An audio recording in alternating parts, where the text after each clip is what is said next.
Hey guys, my name is Matthew and this is my top 5 favorite sci-fi books of 2021. Let's get right into it. Just so you know, this list is a couple things. One, it's my opinion. So obviously if you have a different opinion, feel free to let me know in the comments what you thought the best sci-fi books of 2021 were in the comments. Would love to hear from you. Might even give me some different books to read that I haven't read yet. Also, these books are all specifically not like the second or the fourth or the 19th book in a series.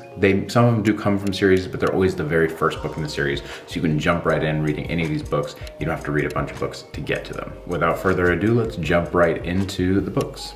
At number 5 is Gearbreakers, which is set in an absolutely beautiful world. It's two girls who are kind of total enemies. They're on opposite sides of a major war, and this is sci-fi that involves mech suits. Like I said, there's a big war going on, and the world building and especially the character development are absolutely stunning. Just wonderfully, wonderfully written.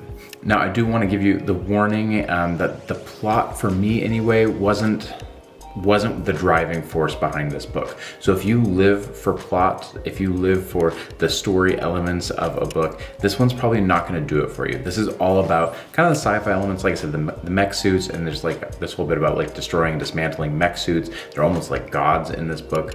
And so that element is all really interesting. And then like the character development, especially the two girls who are the main characters, who kind of alternate points of view for them, really, really excellent. And the book is found family, so if you like that trope, this book is gonna be for you for sure. Also, if you do like series and you like being able to kind of anticipate the next book coming out, this is the first in a series. So if you enjoy that, this might be a good fit for you. The next book on the list is Clara and the Sun.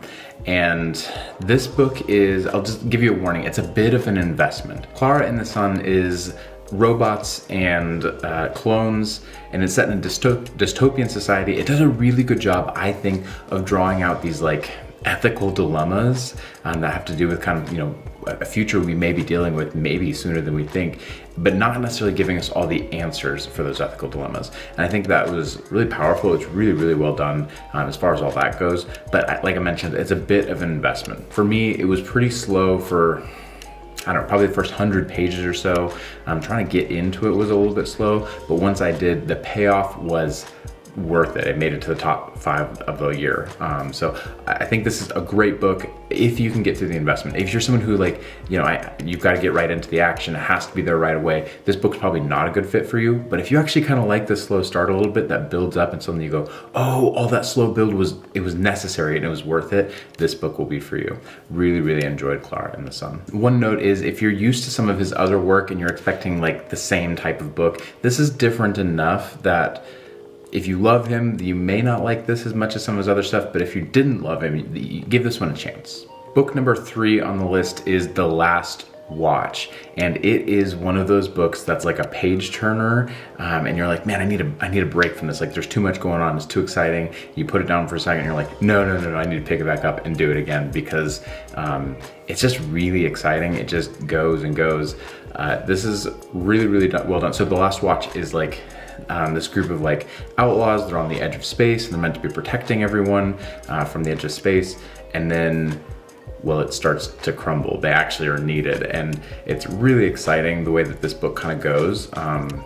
There are lots of twists and turns, especially towards the end, that honestly I didn't see coming. So I was pretty excited. Most of the time you can kind of tell what's gonna happen, and this one had me a little twisted, so that was good.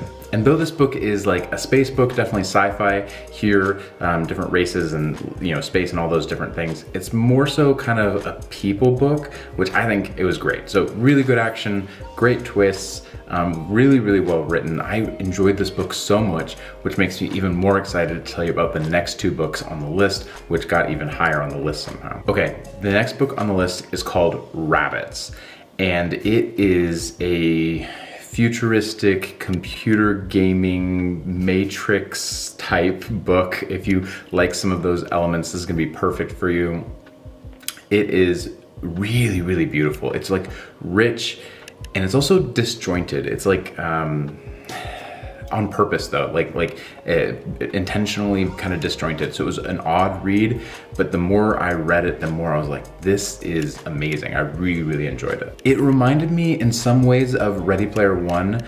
So if you really liked Ready Player One, I think you're gonna like this book. If you maybe aren't as big a fan of like computer gaming and kind of pop culture reference type things, this book might not be for you. But if you can kind of put up with kind of the disjointed nature of it, but the payoff there is really great. And I just enjoyed this book so much.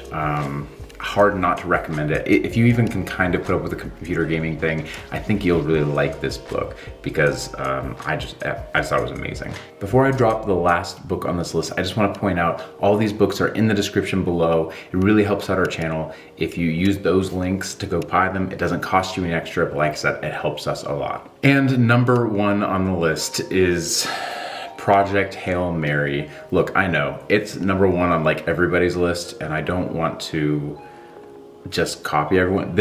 I put up a review for this book earlier, and so you can check out my thoughts on it in general. I'll post a link here. It's number one for a reason though. Really, really excellent. It was written so well, and I think it's better than Andy Weir's other books.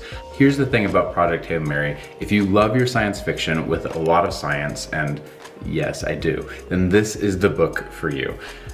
It's not overdone. It's not like it's like technical language that's too hard to read or something like that. It's also kind of a page turner. The whole thing is really well done, and it's number one on so many lists for a reason. If you like sci-fi, do yourself a favor, go pick up Project Hail Mary. So this has been my best sci-fi of 2021 list. If you enjoyed this list, please feel free to like and subscribe. If you didn't enjoy it, drop a comment below. Let me know what your favorites of the year were. Definitely want to hear from you. And like I said, maybe pick up a book that I haven't gotten a chance to read yet. Thanks a lot, guys, for watching. We really appreciate it. And as always, stay safe out there.